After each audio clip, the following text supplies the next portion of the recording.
prepare for the parenting planning meeting? This is another question that I get really often.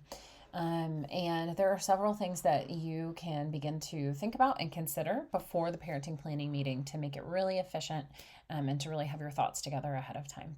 So, the first are some questions that you could write down and just kind of ponder, write some notes about, and have a general opinion or preference ready to go before the meeting.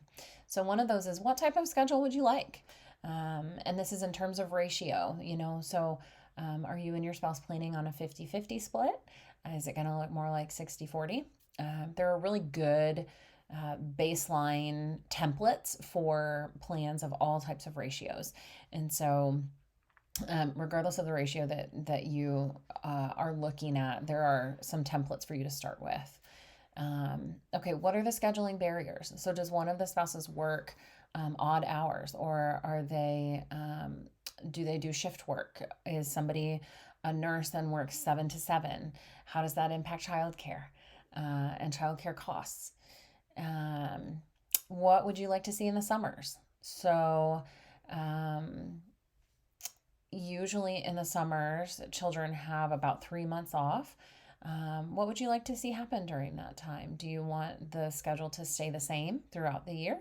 Do you want it to switch up some in the summer? And then which holidays are really important to you? So there are obviously all kinds of holidays. I've had people really feel strongly about having their kids on Halloween, and the other parent really didn't mind giving up that time with them. And I've had people who felt really strongly about Easter, and the other parent felt like, yep, absolutely, you can have them on Easter. And that was kind of their split.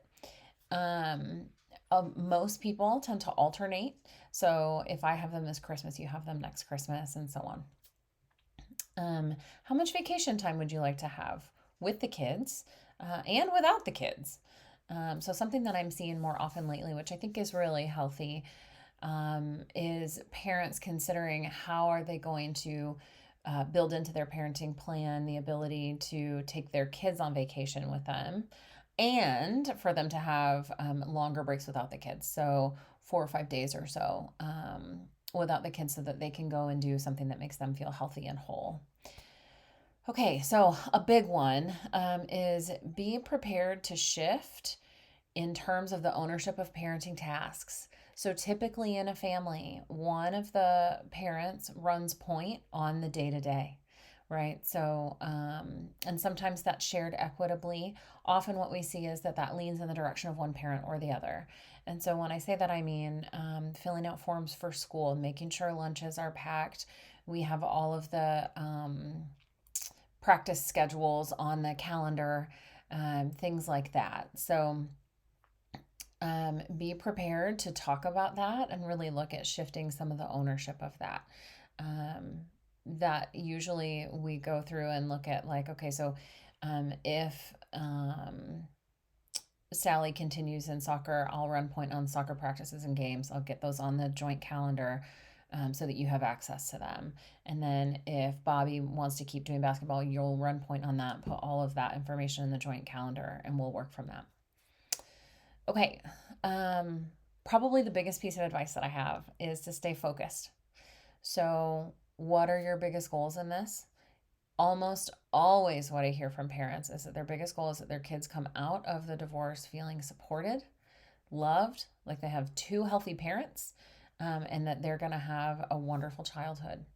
One of my favorite questions to ask is, how do you want your children to think of and describe the divorce in 10 or 15 years? When their college buddies ask them, oh, your parents got divorced, that must have sucked. What was that like? You want your kids to be, what do you want them to be able to say? I have not yet met a parent who didn't say something like, I want them to say that, yeah, they got divorced, but it was fine. Everybody was nice to each other. They took good care of us. We had 2 awesome houses and 2 awesome parents. And so because you're interested in the collaborative divorce process, I have a feeling that applies to you also. And you can do it. I know you can. I have seen family after family accomplish it.